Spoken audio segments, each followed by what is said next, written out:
बिना एक बूंद गिराए, without dropping a single drop of तो oil. उसको वापस राजा के पास लाया गया। So they brought him back to the king. और राजा ने उसको बोला था कि अगर एक भी बूंद नहीं गिरेगी तो उसको आजाद कर देगा, वापस उसका राज्य दे देगा। And the king had said, he had promised, if he doesn't drop a single drop of oil, he'll give his kingdom back to him. तो राजा ने उससे पूछा So the king asked, कि तुझे इतना लोग बोल रहे थे, that people were cursing इतनी you, गंदी गंदी बातें तेरी निंदा कर रहे थे, they were accusing you, saying evil things about you. तूने क्यों नहीं रिएक्ट किया? Why did you not react? उसने कहा मैंने तो सुना ही नहीं, He said, I never heard anything. क्योंकि मेरा ध्यान इतना ज्यादा उस कटोरे में था Because all of my focus and attention was there in that bowl, कि मुझे सुनाई भी नहीं दिया कि कोई मेरे बारे में क्या कह रहा है। that I could not even hear what people were saying about me.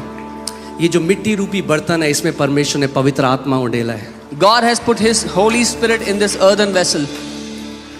छोटी छोटी बातों में मत लड़ने जाओ हर किसी से। Do not go to fight with people over little things. क्या लोग आपके बारे में बोलते हैं, What क्या people say अफवाहें about फैलाते हैं, जो परमेश्वर ने आपको दिया है वो बहुत कीमती है। What God has given to you is extremely precious.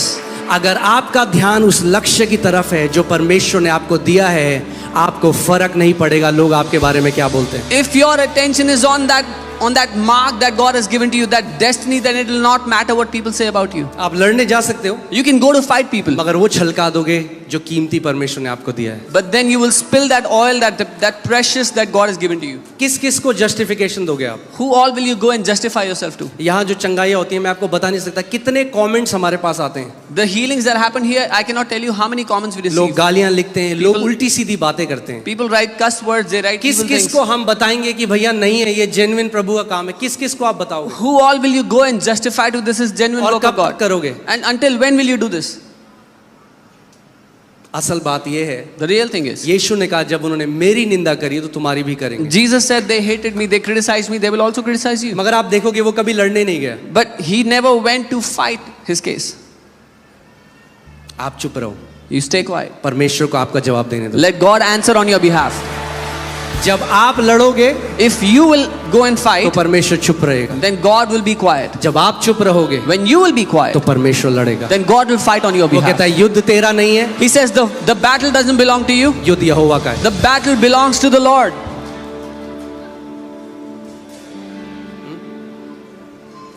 कई लोगों ने मुझे कहा ये फॉल्स चर्च है, ये खत्म हो जाएगा। Some people say this is a false church, it will not last. मैंने कहा अगर फॉल्स चर्च है तो मैंने उस रात प्रार्थना करी, मैंने कहा यीशु मसीह आज खत्म कर दे। I said, Lord, if this is a false church, end it tonight.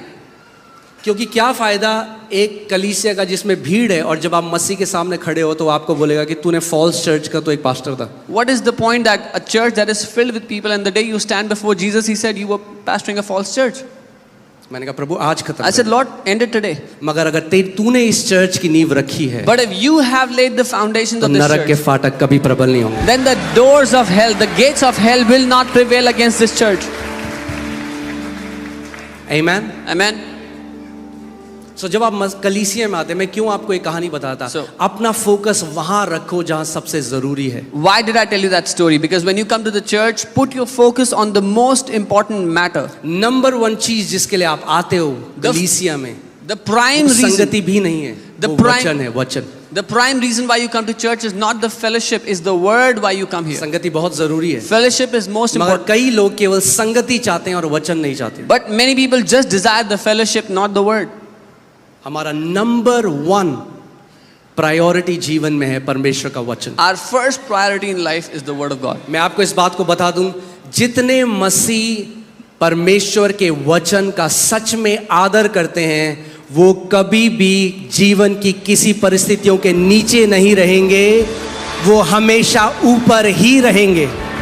I can tell you this, all those believers who honor the word of God, they will never come under any circumstance, they will always rule above every situation. आमीन। तो चलिए वचन में चलते हैं। Let's go into the word. पहला कुरिन्थियों 3:9 1 Corinthians 3:9. यहाँ पे लिखा है क्योंकि हम परमेश्वर के सहकर्मी हैं। It says here, for we are God's fellow workers. कौन है हम लोग? Who are we? God's fellow workers।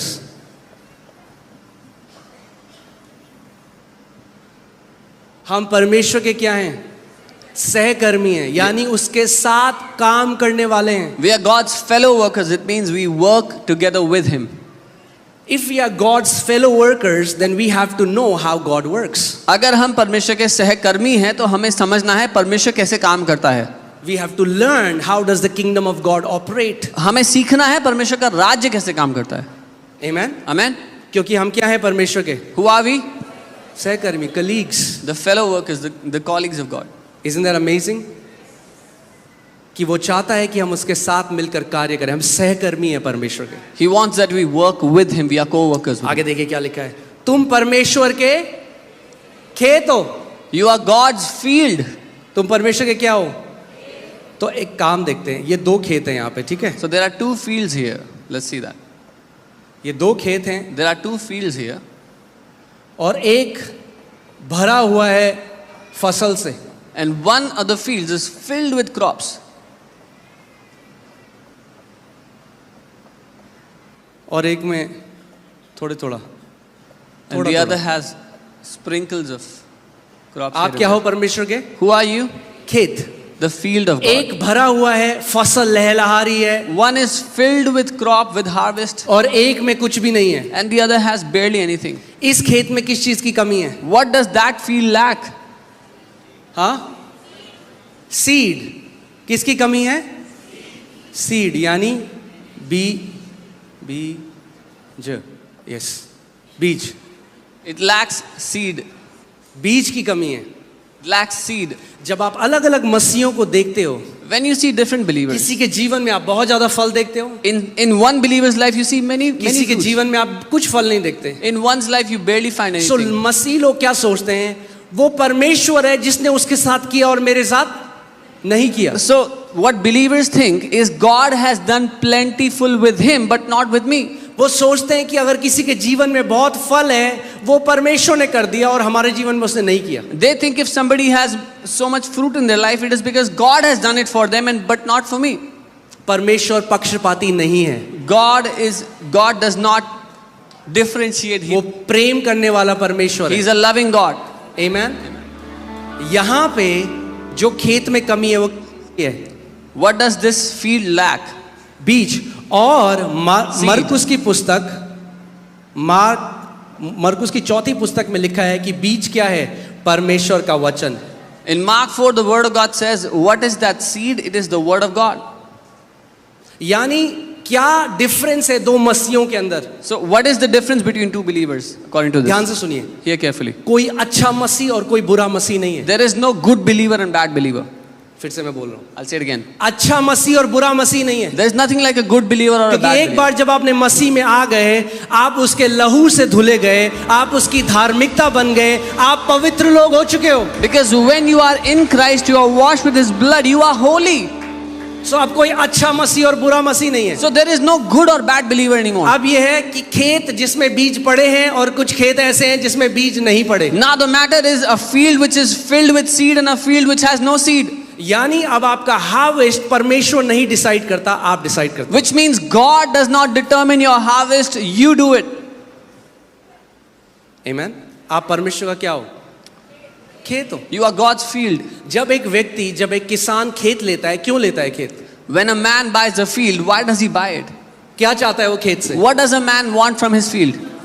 हाँ, फसल चाहता है. He wants a harvest. परमेश्वर क्या चाहता है आपसे? What does God want from you? फसल चाहता है. He wants a harvest. परमेश्वर फल चाहता है. God wants fruit in your life. यीशु मसीह ने कहा इससे पिता की महिमा होती है कि तुम बहुत सारा फल फलो. Jesus said, by this the Father is glorified that you bear many fruits. यानी जब आप एक ब्लेस्ड जीवन जीते हो, So that means when you live a blessed life, यानी जब आप स्वास्थ्य में चलते हो, when you live in health, यानी जब आप धार्मिकता में बढ़ते जाते when हो, you keep growing in righteousness, क्या होता है? what happens?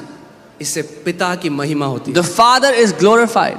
जब लोग आपके जीवन को देखते हैं, When people see your life, तो यीशु मसीह ने क्या कहा? वो तुम्हारे जीवन को देखें और परमेश्वर पिता को क्या करें? Jesus said, let them see your life and glorify your Father in heaven. Amen. Amen. सो अगर मैं चाहता हूं, एक जो किसान है वो एक खेत में एक बारी बीज नहीं बोता. So a farmer does not sow the seeds in his field just one time. बार बार बीज बोता रहता है और कटनी करता रहता है. बीज Again. बोता रहता है और कटनी करता रहता है. यही मसीह जीवन भी है. बीज बो, कटनी करो, बीज बो, कटनी करो. Again and again, the farmer sows the seed and he reaps a harvest. He sows the seed, reaps the harvest. This is what the Christian life is. Sow the seeds in your heart and reap the harvest. परमेश्वर ने आपको अपना वचन दिया है जो उसका अविनाशी बीज है। Bible God has given you His word, which is His indestructible seed. अविनाशी बीज का मतलब वो कभी करप्ट नहीं हो सकता। Incorruptible seed, which can never be corrupted. अगर आप सच में एक कमिटमेंट के साथ परमेश्वर के वचन को अपने हृदय में बोते हो तो ऐसा नहीं हो सकता कि आपका जीवन ब्लेस्ड ना हो। If you intently sow the word into your heart, this is not possible that you will not live a blessed life. Amen?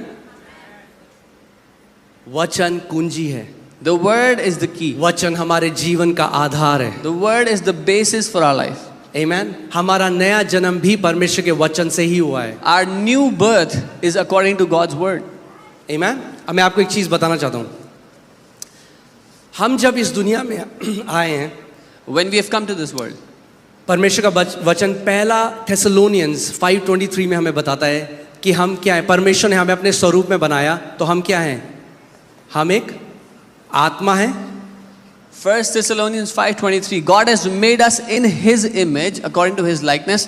So हमारे first, पास प्राण है we are a spirit, we have a soul, और हम एक शरीर में रहते हैं। and we live inside a body. बोलिए, मैं एक आत्मा हूं, मेरे पास प्राण है और मैं एक शरीर में रहता हूं। Say, I am a spirit, I have a soul, and I live in a body. ये जो आप देख रहे हो ये आप नहीं हो, What you see, this is not you. आप एक आत्मा हो। You are a spirit. Amen? Amen? So Bible clearly differentiate करती है इन तीन चीजों के बारे में। So Bible clearly differentiates between these three things. सो जब एक बच्चा पैदा होता है When a child is born, तो सबसे पहले क्या सीखता है वो? what does he learn first? वो सीखता है अपनी बॉडी को कैसे, वो फिजिकल ट्रेनिंग करता है He learns to physically train his body.